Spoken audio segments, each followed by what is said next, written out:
Welcome back to another episode of the Two Dates and a Dash podcast. I'm your host, Matt Cubbler. On today's episode, I interview Matt Beaudreau. He's the host of the Essential 11 podcast, the founder of the Acton Academy Placer, and the founder of the Apogee program, which is a mentorship program for young men. Now sit back and relax and enjoy this episode of the Two Dates and a Dash podcast. What is up, podcast land? Welcome to another episode of the Two Dates and a Dash podcast. I'm your host, Matt Cubbler. Before I introduce this guy, Matt Beaudreau, what a changer of the world he is. He's doing amazing things in the education, youth mentoring world. His podcast is on fire. His story is pretty cool, and I can't wait to share it with you guys. But before I get into Matt, I want to first tell everybody where they can find more about me. You go to mattcubbler.com, where you can learn more about my career, my speaking, my mentorship and leadership programs. And also we can learn more about my book, A Brother's Love, a memoir that I wrote, oh, good Lord, 15, almost 16 years ago. February will be 16 years. And I wrote that book about my brother, Andy, who was autistic and had a severe stutter, and sadly was killed in a car accident when I was 18 in 1989. And it's just our story through my eyes, and shares the greatest human being that I've ever known in a way that I think is personal and special, and if nothing else, truthful. So if you want to get a copy of that, go to mattcubbler.com. If you want to know where to hear the podcast, pretty much anywhere audio podcasts are found, just search Two Dates and a Dash. Click the auto subscribe, auto download, all that nonsense, and then go to YouTube for Matt Cubbler as well and hit that automatic download and the little bell thingy jingy, so you get alerts when I do post a video. And that's about it for Matt Cubbler. All right, buddy, Matt Beaudreau, the two Matts. Yes, sir. That's how you know it's going to be good. How are you? Great, man. How about you? I don't have as nifty a studio as you. I can tell you that much. It's a fancy studio, but as you see, sometimes still tech is tech, man, and had trouble jumping on here, but glad we got it all squared. I'm glad you did too, man. And this is, I've been following you on Instagram. We don't know each other. We've never met. We've never had a conversation. I try to limit the amount of knowledge I know about people. But, you know, I know you have your Acton Academy, which is your school campuses there in California. Is that like a charter kind of thing? It's definitely not a charter. Okay. It's part of we're part of a global network of entrepreneurs who are recreating a different model of schools. So in charter means you would have to take government funds, and I want nothing to do with that because I don't want anybody telling me. My man. So my man. I love that. And then you also started with Tim Kennedy. For those of you who don't know Tim, he was an MMA fighter with UFC. He was on that Hunting Hitler show on, I think it was Discovery or History. Yeah. He's been on a number of shows. Special Forces, operators, still active duty. With that, he's kind of like a real life Captain America. And he's a crazy person in all the right ways, but he's a really good guy. That's awesome. You started a male mentorship program, I guess is the best term for it. Yeah. Apogee program, which is a cool name. I'm sure that has something to do with Native American something or another, it sounds like. Yeah, and it has to do with reaching the peak, right? So we had a bunch of knuckleheads that were all together, a bunch of special forces guys, and myself and former fighters, and so we were kind of trying to figure out the name. And apogee means you are approaching the peak, right? You're approaching the peak of a mountain, and so that's where, to be honest, I don't remember who came up with the actual name, but that's cool. And then you're also the host of the Essential 11 podcast. So anybody that's into podcasting, obviously you're listening to mine, so you must be into podcasting, but I think Essential 11 has probably got a few more views and a few more fans, but I think if you're not yet a fan of Matt's podcast, please do that. Is there a website that's best for people to get a hold of you? The essential11podcast.com is a good website, and then I'm pretty active on IG too, either at my name or under the Apogee program. Awesome. Either one of those is great. Perfect. All right, man. I know you probably haven't listened to a bunch of the shows or seen a bunch of the shows, but I gave you a little bit of heads up, which I rarely ever do. Yeah. But I wanted to make sure you understood the format of the show. Yep. I asked one pre-planned question.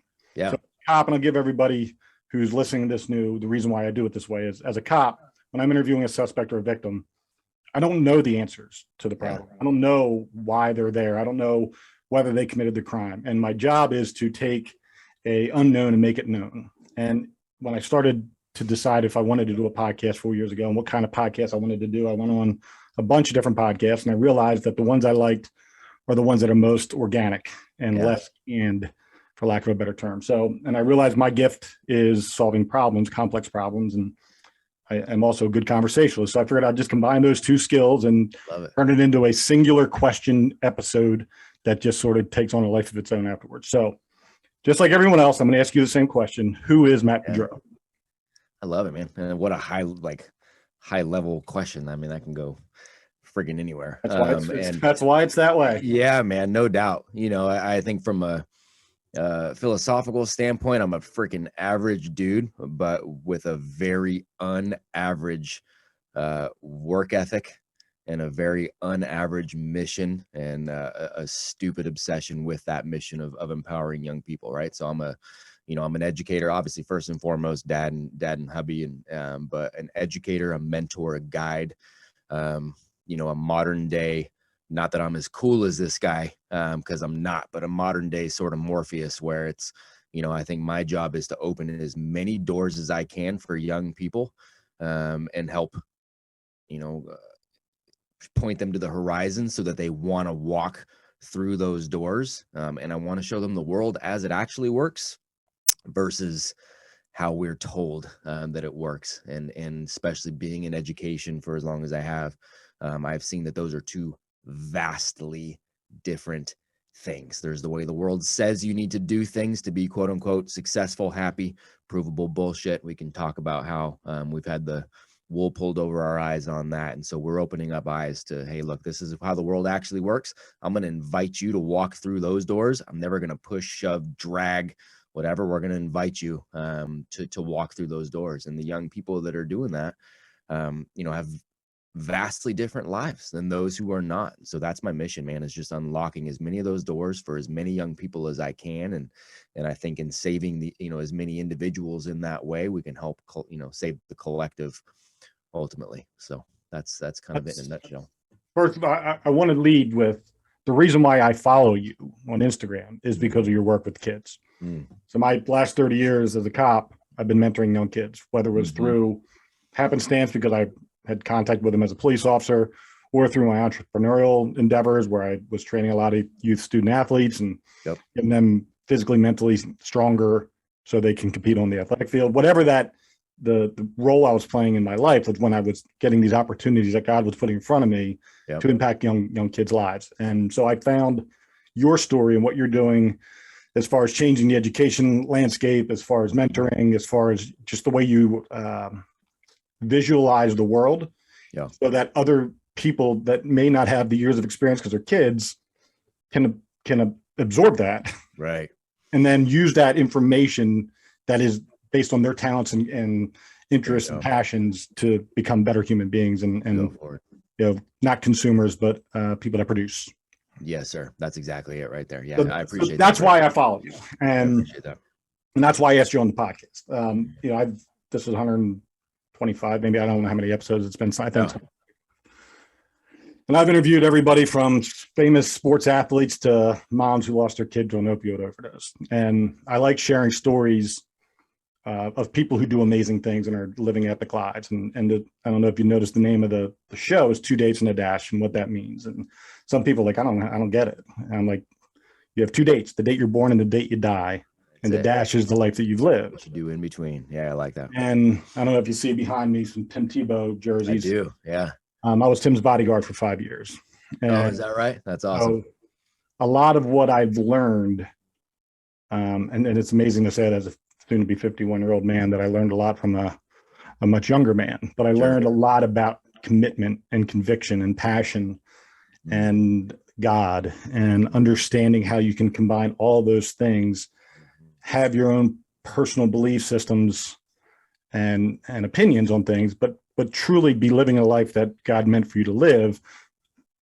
I learned a lot from Tim and his father, who was amazing as well. But I think there's some symbiotic relationship in a lot of men today that are in our world of trying to help kids. And I think if there's something special that can be brought to the world, it's more men helping young men, even or young women, but bringing that masculinity, the truth of how the world works and what it's like to be a man and what it means to have a vision for your future and how to go out and attain that. So true, man. And there are so many good men out there. And I think even just the premise of what you said, it's hard to find. And of course you can find it because you can find anything that you're looking for, but it's hard to find people who disagree with that premise, right? That we really could do well to have good men doing more to serve young men and to build those men up. And whether you want to go back from a cultural standpoint, a historical standpoint, and you talk about your Spartans and the Agoge, and or you just want to look from a traditional Western Christian value of, hey man, we need good dads in the home, being good dads, being good men, being good role models, being good leaders, raising their young boys up to have those honorable values and manners and work ethic and character and all those things. It's hard to find somebody who's going to fully disagree with that. The problem is we just don't have enough people who are actively doing it, and we've never had an easier opportunity to do so, to gather good men from all over the place and pour into young men who are all over the place. And so that's part of that big value add for, especially with Apogee. We got good men from all over the world that are jumping on the mission and pouring in, and young men from all over the world who get to hear those patterns of success and get to hear the stories of triumph and failure. It's all those dashes, right? All these guys come on and they got their 2 dates and they got that dash that they're actively building in between, and you start to see the crossover between, okay, well, this, all the stories are different, but the patterns of success look the same, and it comes down to these values, and this character and the perseverance, and like you said, the commitment, the compassion, the conviction, the consistency, which is something we are definitely avoiding, at least in America. And by the way, schools teach kids to avoid that, which is why I build different schools. And so all of those things, man, are what we need. And so we just need young men to grasp a hold of those. Easier said than done, partially because of schooling, partially because of parenting trends, partially because of cultural influence. We're influencing young people to stay kids for a long time and be 30-year-old kidults that still live at home with mom and dad and don't take personal responsibility. But we'll battle that as best we can. First of all, I love anybody that does something outside the box, that does something against the norm. I am a contrarian by nature. I love to go against the grain. I love, if somebody pushes me one way, I'm going to go the other just to fucking piss them off and prove a point. Like, that's just how I'm wired. I started a business in 2009, which sadly the brick and mortar component of it closed because of COVID. I just knew that there would be no way for me to, in the communist state of Pennsylvania, to return back to what we were. But I have 4 patents on a piece of workout equipment that allows us to do something strength-wise to the body that no one on the planet can do. And we started a business out of that. And everybody was like, there's no fucking way you can do that, because you can't lift 1 day a week and achieve strength goals that would take 4 days a week to lift. And I proved otherwise. Because the only reason I'm not a strength and conditioning guy. Hell, I didn't even lift weights, really. I'm just not that, I just wasn't a lifter, but I saw something that I'm like, that's going to piss a lot of people off. And that's going to cause a lot of people some stress. And if I can do this right, I'm going to piss a lot of people off and cause a lot of stress and then be right. Well, that's it. So, right. So I got a couple friends that come into mind when you're telling that story. One being Seth Godin, and he talks about, Seth is very much about like, make your product, your mission, your service, whatever that is, for the minimum viable market, right? Who is that going to be? You don't have to set, it's great to have those ambitions of you're going to set out to change the world. That's fantastic. But the reality is that's not something, that's not something that just happens. But if you can go change the world for 100 people, maybe you go change the world for 200 people, right? And you can change the world for them. You are in effect changing the world, and you might find out that you've just got a fantastic business along with that, right? So that's that minimum viable thing. And then I was down in, I've got to see him recently in LA. I was down in LA last week, and then in Mexico with him a couple months ago. But my friend Beaudreau, Coolian too, and Beaudreau was talking very much about like, look, if you're doing something that matters, you're doing some work that's actually going to be transformative, it's going to be polarizing.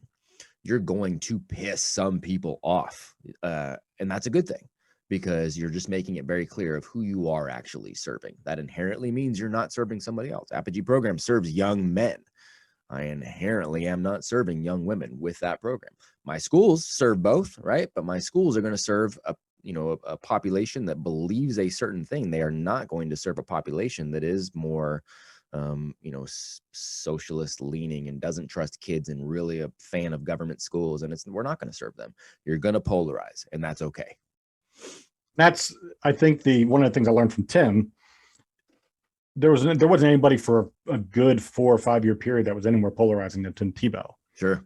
I mean, everything about him was counter to what the sport of football looked to. Like, it was the opposite of what, how can he be this good of a person and this pure of a Christian and a man with values and integrity, and who plays every game for one person, and that's Jesus Christ. How can that person be so successful?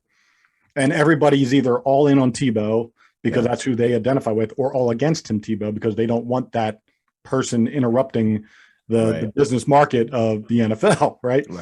And, people ask me all the time, why didn't Tim succeed in the NFL? And I would argue he did, number one, but the reason why he didn't have longevity is because if you bring a Tim Tebow to, say, the Philadelphia Eagles, and Tim's not the starting quarterback, everybody's going to want Tim to be the starting quarterback. Totally.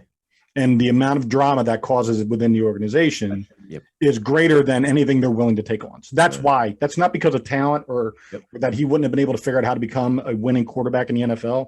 It's just they didn't want to bring in that drama. Yeah. And that's NFL structure. Yep. That's absolutely, it makes, and I get it from a business standpoint somewhat. And that's, you want the eyeballs or you don't want the eyeballs, but you want the eyeballs for a specific thing. And so he's a polarizing figure in that regard. But, again, even with that, even with the polarization that he brings, I don't know that you'd be able to find too many people who go, he's not really a good dude.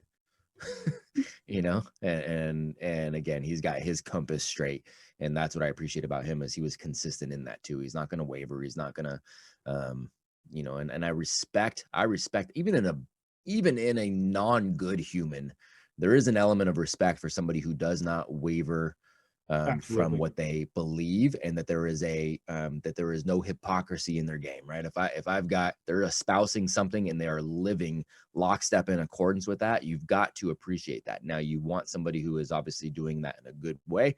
You want somebody who is still open to, if I've got better evidence now that is presented to me, I also need to be intelligent enough to go ahead and change my mind and change my position. But what I'm saying I believe, I am going to walk lockstep with that.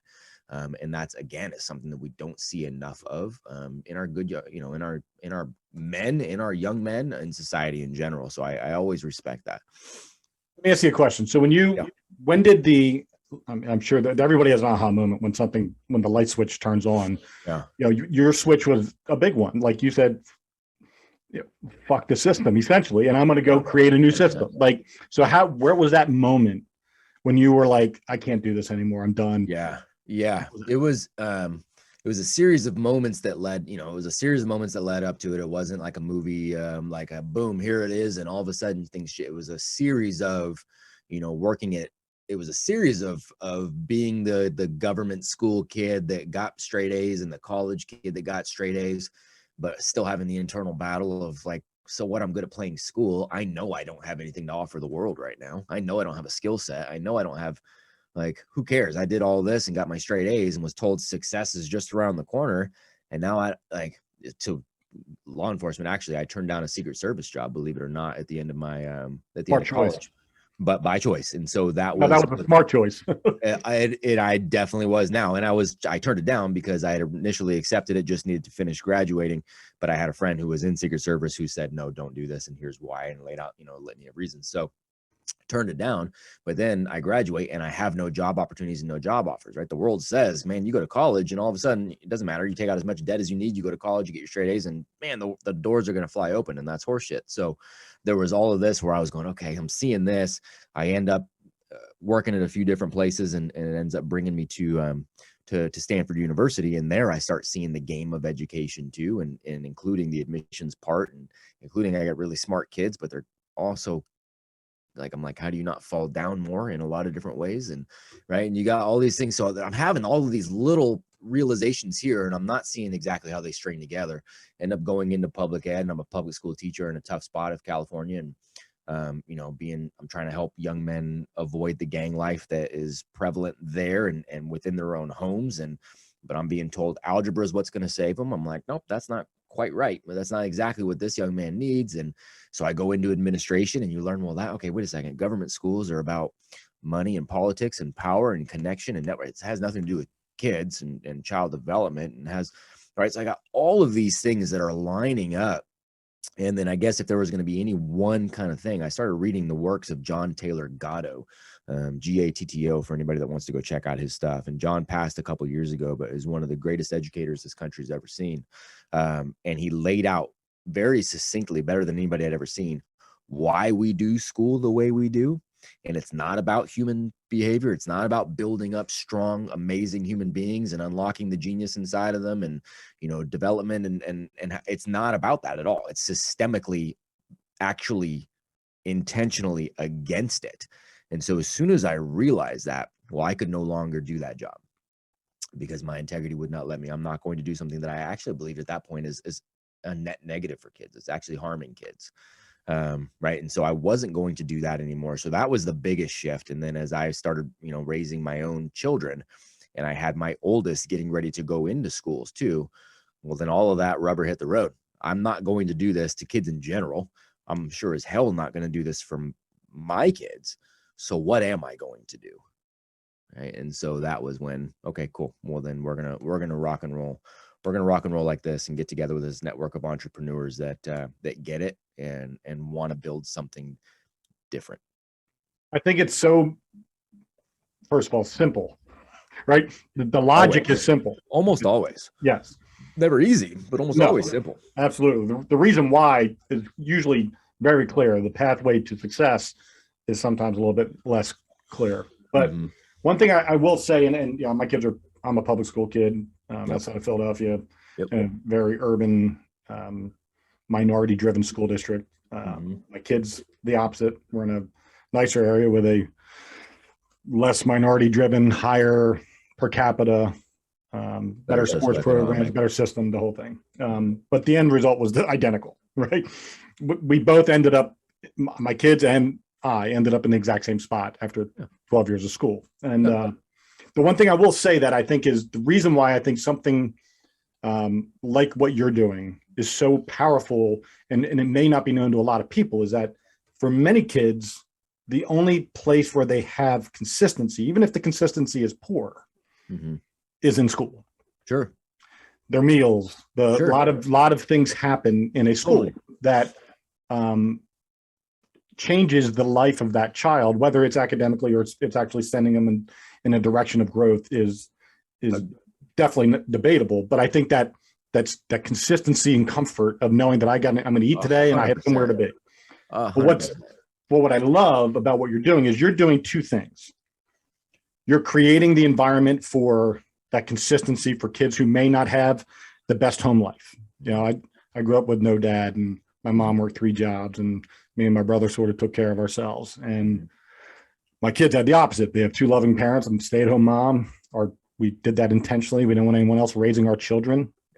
We wanted the proper values, the best parts of each of us to be put into our children, so that regardless of whatever nonsense is happening in the communist school system in America, our kids are grounded. They know exactly what the game is and how to be the best at this game, because we gave them the tools for that. But what you're providing is giving, because in the public school system, they only get one section of that equation. They're not getting both sides of it. You're giving them both sides. That's it, man. And what, and again, I always want to make it very clear how much I support good people who work in that system. Right. And I fully do. Good teachers, good administrators. There are a million wonderful humans who work in that system. So I'm very supportive of that. My issue is always with the system. Now, I agree on that consistency for some of those young people. That is the most consistent, most positive environment they're going to get. And I am all for it. I also understand that, if you've got a starving child, and you have the ability to give that starving child McDonald's every single day, well, look, there is a net benefit there because they're going to stay alive. But I'm not going to pretend like that's the healthiest option for them either, right? That's meant to make them a healthy human. And the problem with, if they go 12 years to get out of starvation, and 12 years, every meal is McDonald's, are they alive after 12 years? Probably yes. Are they healthy after those patterns of 12? No. And what is the ingrained, like, what is the long-term ramifications of 12 years of nothing but freaking McDonald's, Yep. right? The physical health, the patterns that have been put in there, now the way that their whole biochemistry is a mess, their cravings are a mess, the overall health, that's a hard rut to come out of, right? 12 years of government schooling does the same thing whether people understand it or not. Yes, there is some good, there is some good that comes out of it, and that's why people get confused and go, it's not that bad and I turned out fine. Well, first of all, fine sucks. Second, did you? Is always kind of my retort, right? Because you've got 12 years of very ingrained habits and thinking and the way of looking at life. And even when even when I intellectually walk you through the fact that, oh, you got your straight A's, that's fantastic. Go ahead and do a trigonometry problem right now. You can't do it. Well, then what the hell did you do it for in the first place, right? I mean, even something just basic like that. Well, you wasted some time there talking about systemically. Bell rings, you move on over here. You have to ask another adult's permission to go use the restroom. They may say no, and they're not going to trust you to do it and come back. So you have to carry a pass or a toilet seat or whatever, right? Like systemically, the only institution in our country that really kind of mimics the way we do a lot of conventional schooling, well, it's prison. And that's not an accident either. So I can walk you through all these things intellectually, but school has become an ingrained religion for so many people that emotionally they have a hard time of letting it go. And that's it's sign of the monopoly that school is. You got 92% of your population coming out of this program. Like 92%, that's a monopoly by definition, right? And so we've monopolized the way people think. We do it early in their developmental years. We give them 12 years of shitty habits, and outsource your thinking and kill your passion and drive. And so if anybody goes, well, I went to school and I turned out fine. Well, cool. You turned out fine in spite of, not because of. I think that's such a powerful statement because I find it and this is coming up, educators and cops are very much alike in that we see the same kids right in different environments, but we're seeing the same byproduct of the life that they live. Yeah. Right. So cops, we don't get called to celebrate wins, right? We're called when shit's sideways. Yeah. And I can guarantee you in 30 years of being a cop that 99% of the problems that I find in our children that are involved in these situations in homes where I'm called is some shitty parenting. You bet. I mean, that's 99% of the world's problems can be traced back to some shitty parenting. And whether it doesn't matter what sector we're talking about. If they sucked at it somewhere back in their lineage, there was some shitty parenting. Yep, that's right. And absent recreating the patriarchal structure of the home, we have to find different ways to create the environment of growth and masculinity and strength and risk-taking and responsibility taking and accountability and work ethic and resiliency. Like those things have to be created somewhere. Yep, that's right. And having a place like Acton is like, it's only sadly, and hopefully somewhere down the road that's not the case, but it's only in certain spots right now. Yeah. And I think, but what you've done though is you've adapted and said, okay, what can we give globally, right, to fill the void that we can't reach? And we talked about in the beginning that if you can help 100 people, you're saving the world. But you've now said, okay, using today's technology, what do I do? Yes, to create an opportunity for access. That's right. And that's where the Apogee program came from, right? Yep. That's as much as humanly possible. That's exactly it. And so, Acton, a big part of my push too is recruiting more people that want to be good owners of an Acton campus. And I, want to help as many people as we can start that. And so we've got now, we are global from an Acton network now, which is fantastic, but we're still relatively, small in the grand scheme of things, which is fine. It just means we are helping less people. So I do want to grow that aspect too. Apogee was another, like you said, it was just another angle to come at it where, a parent might still be indoctrinated. Gosh, no, they really need to go to school here. Or I'm not in a situation where I can send them maybe to an Acton, even though there's one down the road, because it does downside of privatized ed is always the fact that it costs money. right? So I can't really do that, but man, I can afford $100 a month for these projects, challenges, workouts, and weekly mentors that are quite literally some of the best leaders on the planet. I can afford that, and I can have my young man, do that. And that's a positive influence. So that was, that's exactly it. It's just another avenue to hit more people. And again, it allows us to expand globally. And the next iteration of what we do with Apogee too is, we're creating Apogee U, which is a college alternative that ultimately ends up being debt-free for the young man and allows him to go after a year, if he's going to put in the work and exemplifies the work and the skill set and the values and all of that we pour into it, go right into a full-time position with a company that he knows he aligns with the values. And so again, it's just another, and so that helps employers too, finding good people. So it's just, how many ways can we help? Not every single one is going to work for every single person, and some of them are going to flat out piss other people off. All of that's okay. How can we attack it from as many angles as possible? What are if you had to list the foundational principles of the mentorship program specifically?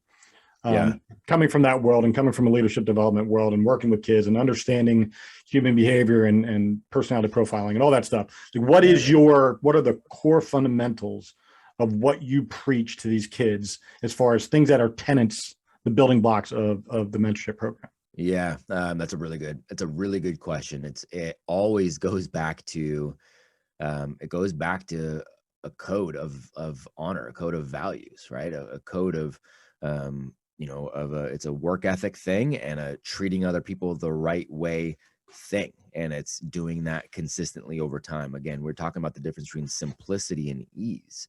It is not an easy path, that kind of savage gentleman path, that warrior path, the ability to, ride both sides is what we really want for these guys. We talk about being the savage and the gentleman, right? The savage and the servant, having the capability to be obsessive if you need to be physical specimen if you need to be aggressive if you need to be a protector if you need to, but living the majority of your life on the other side where you are a provider and a presider, and you do so consistently.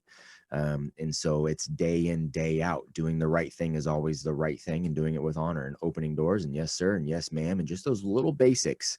But you're pushing yourself to be better every single day, and you don't get sidetracked. It's a consistency, so it's really those patterns that we're instilling in them with the projects. They're taking on a new project every month. They take on a new challenge every month. They've got a new reading they take on every month. They've got workouts that were put together by myself, Tim, some other special forces guys, that they're taking on. And then they're sitting down every week with CEOs or actors or professional athletes or Navy SEALs or, whatever, the best of the best of the best, pouring into them, answering their questions, firing them up for the week ahead.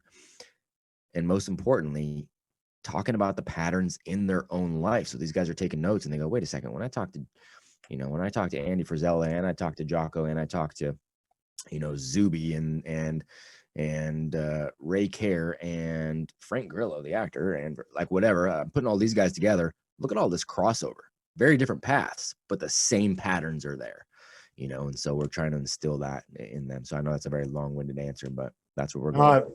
I love it. And, I think one of the greatest gifts that a mentor can give a kid is the ability to identify who they are. Mm-hmm. So many kids struggle with the idea of who am I? Yep. What am I supposed to be right now? What do I want to be tomorrow? What do I want to be in 5 years, right. 10 years? Many adults struggle with that too, by the way. Oh, no doubt. And I have a rule. I don't give a fuck about adults. Like, I honestly don't. I don't feel like I'm fucking all of that shit just to recreate them, right? I don't have that energy. Yep. That's right. So for me, I work with kids because kids are as close to untainted or the least amount of years to a blank slate as you can. That's exactly it, man. That's exactly it. But when you can give a kid, and I use a lot of different tools in what I do, but one of the things I try to do is rather than tell them what I think of them, rather than tell them what I think their strengths are, where I think they can have the most success. I take them through a process of self-identification of their own, first of all, their personality. Who are they intrinsically? Right. And what are their go-to personality traits that aren't going to change there'll be fractional changes throughout as they get older. But for the most part, you have your intrinsic value system and personality traits that are just part of who your DNA is. Yep. And working within those allows you to be the most authentic. That's right. And then there's your inauthentic self where you can adapt and maybe fit in for a while, but ultimately that's just going to crumble if you stay there too long. So getting them to understand that. Do you do things like that are built into the program to help kids figure that out? Everything like that is built into the program. Both those are built in. So both in the readings they take on, but the challenges they take on. One of the, the things that, and kind of where I was saying, like, hey, most adults friggin' don't know who they are either, is because most adults, again, have followed the path that's laid out before them, right? You got to go to school. And if your parents said, yeah, and you have to go to college, and then you get to get a job, and you put in your 401k, and you put in your 30 years, and you put in, whatever, right? You got this stuff that's laid out before you. What we talk about with these young men is you need to collect experiences. The projects, the challenges they're taking on are all meant to be these experiences in very specific areas that challenge them, that stretch them in all of these weird spots from a K through 12 standpoint here on campus. These guys are taking on projects, both individually and collaboratively, that we're exposing them to as much as humanly possible. And it's through those experiences that you start to more clearly and more quickly see what that intrinsic DNA looks like. Because, man, I always gravitate towards this part of this project or this experience always fires me up. This, I hate it, and I always hate it, right? You start to see the patterns of yourself. You don't see those sitting on the couch doing nothing. Right. It's like I always, I talk about it in terms of food with these guys and go, man, if you only ever ate the same 5 things every single day, and that was all you ever touched, 10 years from now, if I said, what's your favorite food? You'd pick out of 5 freaking foods because that's all you'd ever had. But if I bring you to a buffet every single day and you've got to go pick from here and pick from there, and you're combining stuff here, right? And then at the end of 10 years, I can go, well, what's your favorite food? You've got a more nuanced answer. You've got a truer sense of like, this is my absolute favorite, but I also like when you take this and combine with this, or you do, because you have the experience to speak from. And that's what we need to give our young people, are these experiences, so that they can have what you're saying, that adaptability, that the awareness of who they are, but then how do I also, where can I adapt? What does that look like? Where am I having, where am I struggling to adapt? Where do I need to grow? Where do I want to grow? Where does it not matter if I grow and I just team up with somebody else in that area? You can't have all of that knowledge if you've never actually done anything to gain it. I love what you just said there a second ago. I'm a firm believer that, if you try to get, once you truly know, I'll preface it, once you actually know what your strengths and weaknesses are, who you are as a person, once you kind of have a pretty good understanding of that, I think the working on the things that you suck at makes you just marginally less sucky.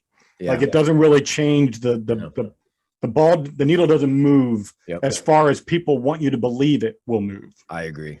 And I'm a firm believer in what you just said. I like being around people that are good at the things I suck at. And so they can help me grow and succeed.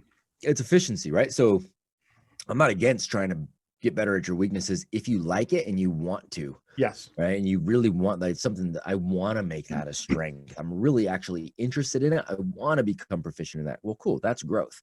If it is something you absolutely hate, now you can't use that as an excuse for everything and just, I hate everything but video games, and that's what I'm going to do. Like, that's horseshit. Right. Like, that's a cop out.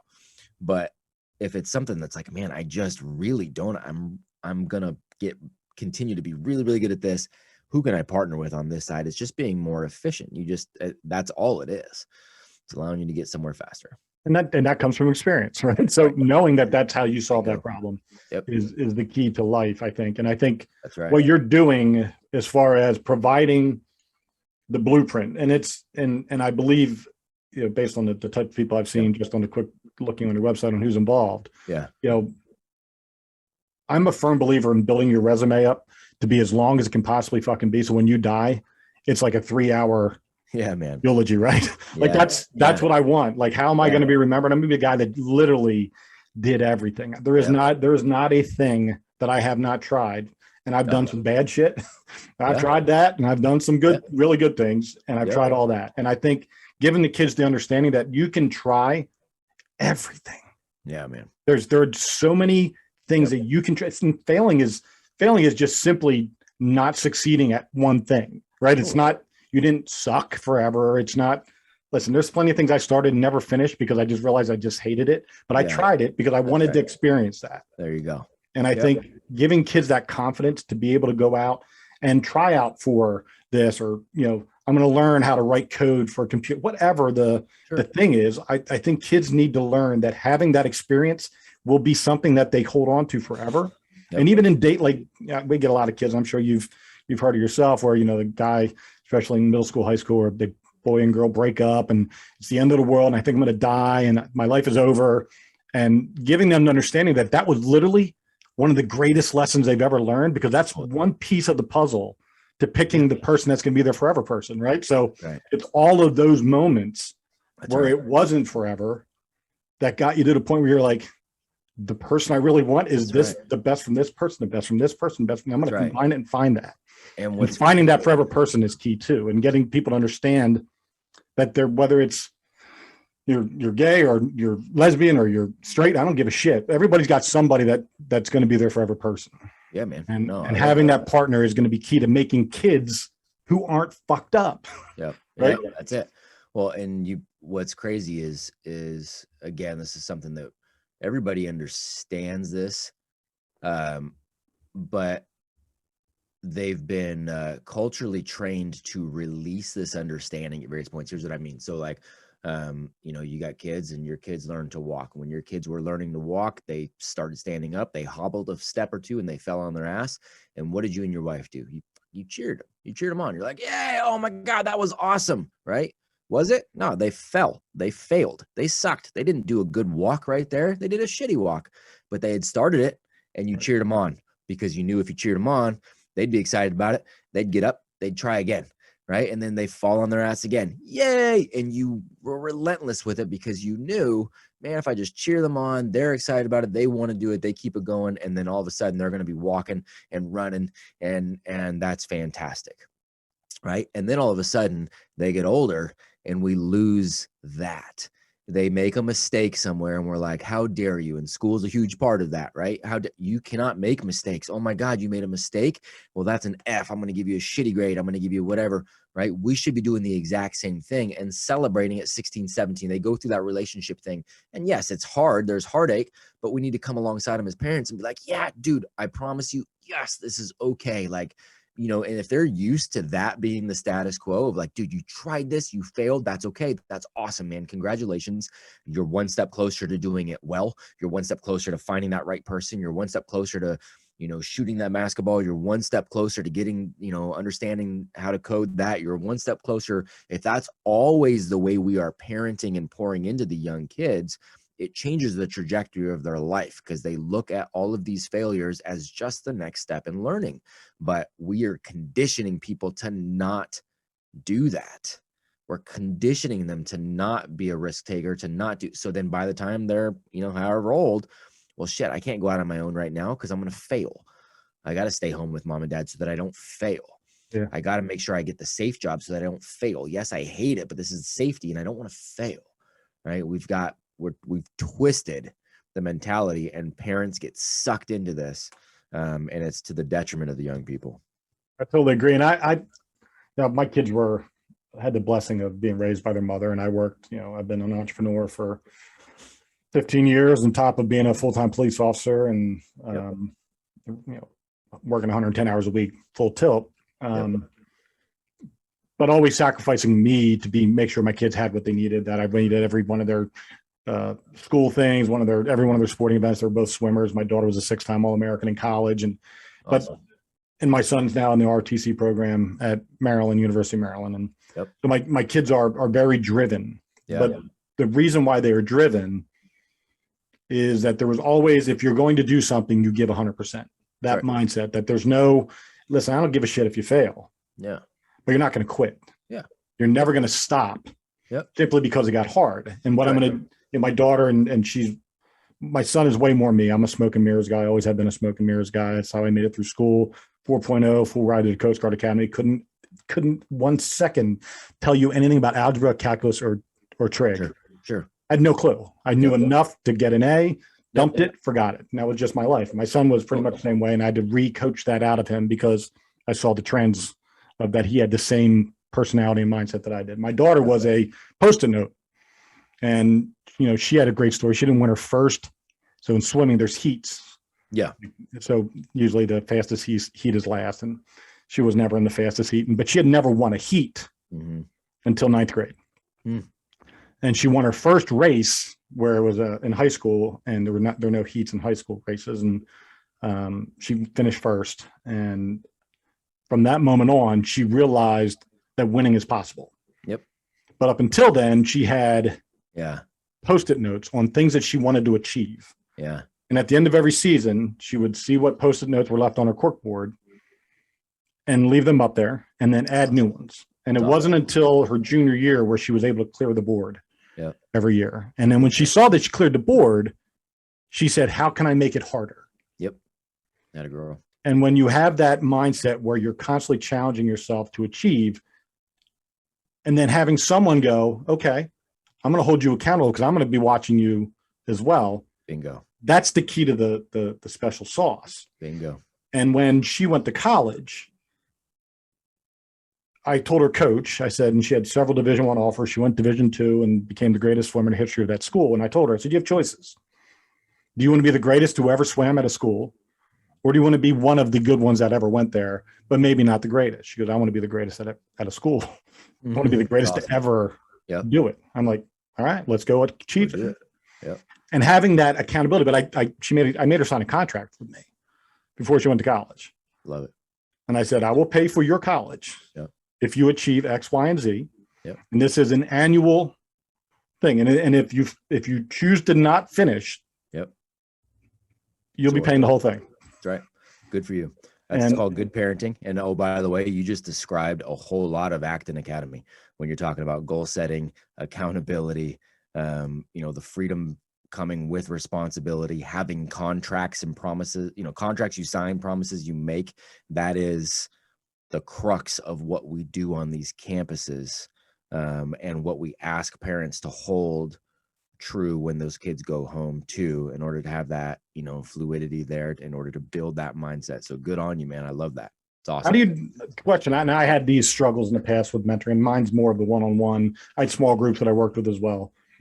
But getting those parents to buy in to the process, and then how do you keep potentially conflict in the messaging that you're providing, whether it's through the mentoring program or through Acton? Do you have any issues maintaining that level of consistency and control in your messaging with the students and people that are within the mentor program? Yeah, I mean, our messaging stays the same. So we stay consistent because we're doing a disservice if we don't stay consistent, right? If we don't stay, again, it goes back to, I've got respect for the man who doesn't live with hypocrisy, right? And so we can't do that from a business standpoint too. We say, look, here's our value, here's our structure, here's our focus, here's our, this is the way we do things, boom, here it is. And we're going to stick to that. So it's less about getting buy-in from the parents, and it's more about finding people who already agree to that. Right. And that's what we have to do, because, I've made the mistake too of wanting to, out of a good place, also as a place of an entrepreneur, I want to convince these people like, hey man, look, I promise you, this is the best scenario for your young person. I promise you, this is it. If you'll just get on frickin' board, but like you and I were talking about, we don't like to work with adults because they already have it all figured out, right? They already know. And so you're not going to go in and change their minds. So it's less about trying to change their mind and getting buy-in from adults. It's more about, I've got a filtering system. So if somebody wants to come to our campuses, they click on our website to get some information about what we're doing. And there's a series of videos. And a lot of those videos are really kind of like, here's why you probably don't fit the mold. You got to watch all these videos. I'm also going to ask you to read this book. I'm also going to ask you to respond to a couple of these questions, because that's going to start weeding people out. People that really don't buy in or want it up front, like it's going to start weeding them out. And then if they get through that part, then they can come to an on-site info session where I'm kind of doing the same thing. I'm like, you probably shouldn't come here. And then they can ask more questions, and we'll sit down and talk with them for a couple hours, and really try to, again, super honest feedback. Here's what we do. Here's what we don't do. Here's who you need to be as a parent. By the way, this is going to expose you as a parent. I'm very aggressive with that, just so they know in a nice way, but just so they understand, what they're actually signing up for. And then even then, if they go to the next part, their young hero is going to come shadow, spend some time on our campus, because we want to make sure that, we're not admitting a 12-year-old, honestly, a jerk. We're not going to fix anybody. Mhm. If there's shitty parents at home, we're not going to fix it, and we're not going to battle with it. We need to maintain the integrity of what we're doing. So we have a student shadow. We have the parents come in and interview. They go through all of that before they ever come in. We just want to be on the same page. That's first of all, ballsy. Listen, I'm all about, and even with my business, we had, I would always say it's not for everybody, right? This may not be for you. You may not have what it takes to accomplish what I'm going to put you through in 14 weeks, in 14 workouts, which sounds nominal, right? It's like, 14 workouts. Well, it's called the max out flu. You are going to puke 13 out of 14 of those times. Yeah. It's going to do something physiologically to your body that you are like, holy Not shit, ready what for just it. happened to me? Yeah. And I can't change that. That's a physiological thing.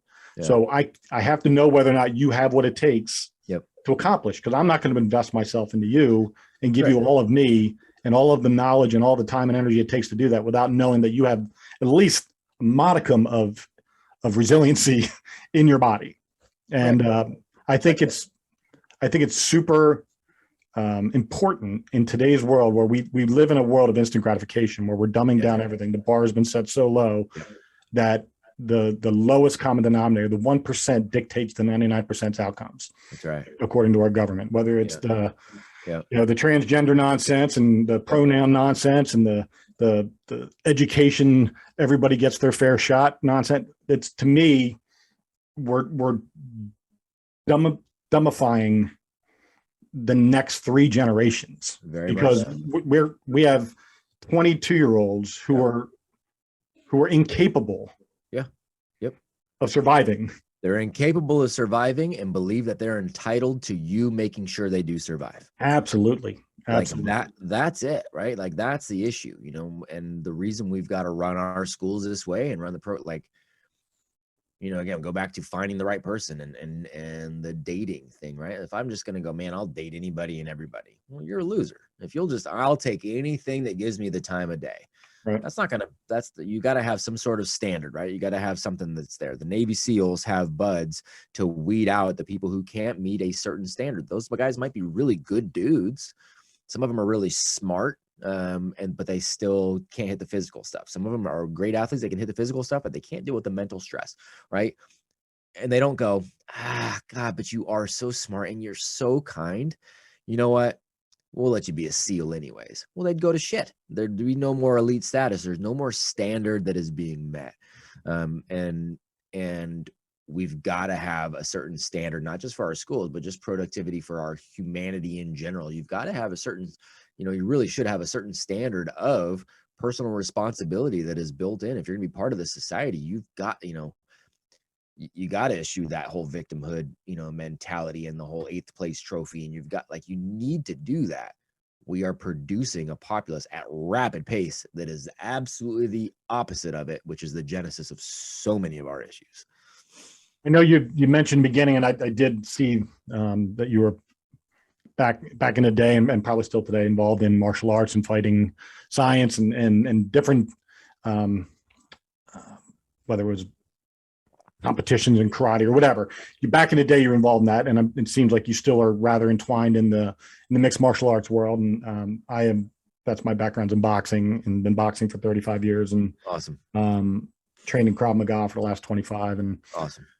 So I'm a firm believer in the value of getting punched in the face. Yeah, man.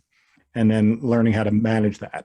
Yep, big time. And every kid I've ever mentored, they have to box. Yeah, love it. Because they have to be able to get punched in the face and understand that while that searing pain and watering of the eyes feels like you might die, it will pass. Yeah, and what you do and how quickly you decide to let that pass is when you get back in the fight. And having been in the military and been in many different violent encounters in my career, what I've found is that in my profession in law enforcement, especially since 2002, I would say is when law enforcement jumped the shark. Yeah. We're hiring more people that are kind and more people that are smart, or more people that are amenable, right? And less people that have the ability to unfuck something in 5 minutes. That's right. And I think that's just a byproduct of the pussification of America. And I was in the Air Marshals after 9/11. I was one of the first people hired and went through that process. And I even learned then, even, the first year we were trained by Delta Force and Navy SEALs, and then it ended. And then they were just hiring anybody to be your instructor. And I realized that Al Qaeda, and you mentioned this early on as well, is 100 billion% committed to their cause. And they're training in caves, stabbing each other with fucking knives, jumping through hoops of fire, just so when the time's right and the opportunity presents itself, they can kill us. And we're doing defensive control tactics and pressure points and verbal judo. And I'm like, what the fuck is going on with our world? And why are we not learning whatever that is that Al Qaeda has, or ISIS, or any other radical group, that if I could bottle that and I could feed it to any American patriot and say, go out and drink this and go fuck some shit up, but then I need you to pull that back when it's time. You know how to harness that. We're not creating that. All we're doing is creating this cookie cutter. It's almost like a franchise, like a business in a box. That mindset in the men of America. That's right. And I'm retiring in 16 months because I'm just done. And I'm moving to Missouri. I bought 30 acres on a farm, and me and my best friend from the Army are building houses next to each other, and we're going to have our compound, and we're going to have our place where we are never going to be at risk. And I think we need to create, and I think what you're doing with your businesses and with the school and the mentorship program and the people that you're bringing in, the collective minds that you're bringing in, is hopefully enough of those kids that get into your programs and in your schools have influence over other people at some point in time of their life. And they're taking that same approach that was taken upon them when they were a child and providing that same level of intention to someone else. And that's the only way this gets unfucked. That's it. That's the only way. That's the only way. And that's, and again, I go back to, I'm not going to, you can't drag somebody through that. You can't force somebody through that. You can't drag somebody. You can have a team that helps drag somebody to get through the, BUDS process for SEALs, right? You can have a team that goes there and drag somebody by, sometimes physically, but metaphorically, and working as that unit and inspiring and bringing it up, you can have all of that, but you can't, the instructors aren't going to waver, and they're not going to throw somebody through something that didn't earn it. And they're not, and we're going to take that exact same approach. So it's, I look at it as like, I'm on a hunt, man. I am looking for people who have parents who are thinking this way and really commit to that, and will let their young person go forward and fail and fuck up but get better and get resilient, get punched in the face, and all those things that we were talking about, man. That's I'm because there are a lot of those people out there.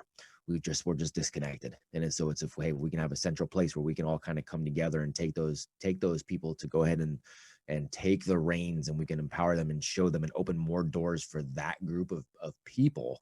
Those are the real leaders that will be capable of making change. They will be, it's like the whole Spartan, 300 versus the 20,000 Persians, man. I just got to get the 300 Spartans, because they will battle and win against those 20,000. They really will, because they're actually fighting with strength and purpose and conviction and commitment and the ability, that the majority of people don't have. So that's exactly it, man. I couldn't agree with you more. One last question before we close out the show. I call it my 5. Like, who's in your 5? Your starting 5. The 5 people that you would ask to bury a body and they won't ask why. You have a 5? Yeah, it's a 4. It's a 4. As far as guys go, obviously my wife and I are obviously extremely close, and kids are extremely close. There's obviously that, but from framing it that way, when you're talking about, your guys and your band, we've got a text message string that's called the Band of Brothers. We're connected on social under Band of Brothers. It's they're the guys that were at my wedding. I was at their wedding. We've done battle together, both physically, metaphorically, entrepreneurially. And it's been a bond through experiences, again, physical fights, sometimes with each other, for fun, on purpose, to hone each other's skills. Iron sharpens iron, sometimes against other people. Smart decision, maybe not smart decisions, doesn't matter. Like, we've bonded through that. So I've got 4 guys in particular, one being my brother and 2 other guys being another set of brothers, and then one other guy, and we all lived together for years. And but those are the guys that, yeah, drop of a hat, anybody needs anything, and all of us are there for sure. I think that's so important, man. Vital. And I try to keep my 5 very broad.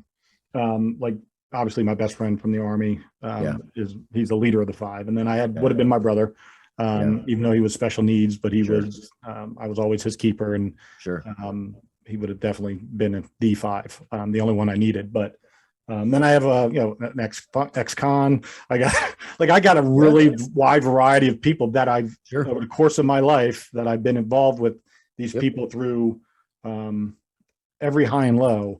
They're the ones that never wavered. And you need to have people that have the loyalty and honor and duty component inside of them. Like it's and I've tested them. I have tested them, and they've tested me.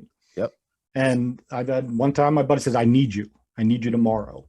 I got on a plane and I flew out. I didn't even know why the fuck I was going out there. Doesn't matter. Yep. And he said, I just needed to have a beer with you. Yep. And I needed you here, and you came.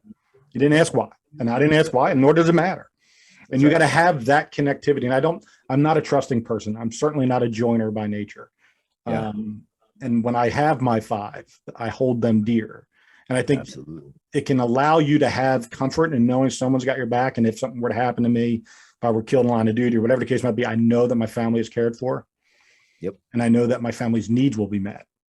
Yep. And that's another, I have my business partner who's got more money than God. I know that if anything happened to me, he wouldn't let my family suffer. That's right. And those are things that we talk about, and I'm sure you do as well with your guys. Yep. And they need to, it's that constant, unnecessary, but necessary conversation to say, thank you for being someone I can trust with my life. That's right, man. Yep. And when I try to, I wasn't a great athlete in anything. I did enough to be good, but not enough to be great. God didn't bless me with DNA that allowed me to jump higher, run faster, throw far. But I did believe in teamwork. I did believe in supporting one another and making sure that they knew that, and even on the SWAT team for 13 years, that I was the one they wanted next to them. Yep. Because I wasn't going to let anything happen to them. And I think training that into the mindset of children, young boys, knowing what that means and the realities of that. It's not just talk. Right. That's right. And then picking your 5 based on a set of standards. That are not wavering. That's the Bushido code, man. That Apogee code, the honorable code, the honor, loyalty, courage, all of those things. It's that. Yep.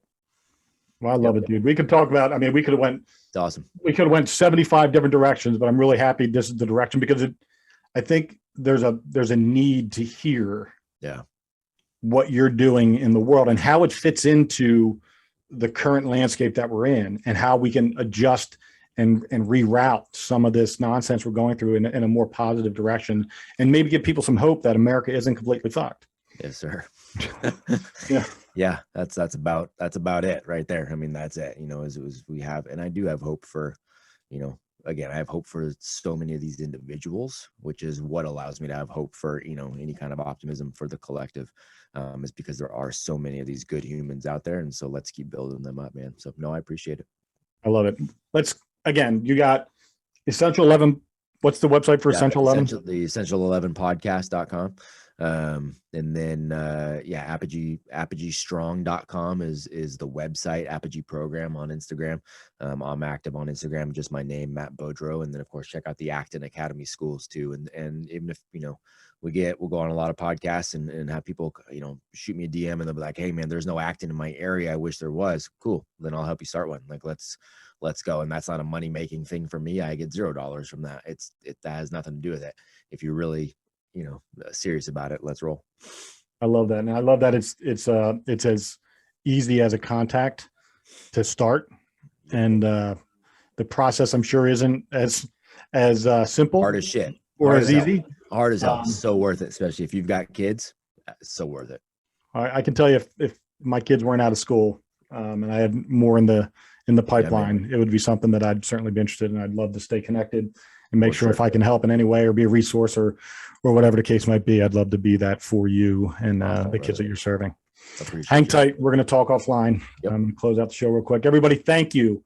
This was an amazing episode of the Two Dates in the Dash podcast. Matt Beaudreau is the real deal. There's no fluff in his game. What he's doing is legit. It's changing the lives of children across this country, young men, making them stronger, more resilient, more willing to enter the world in its reality, not in this video game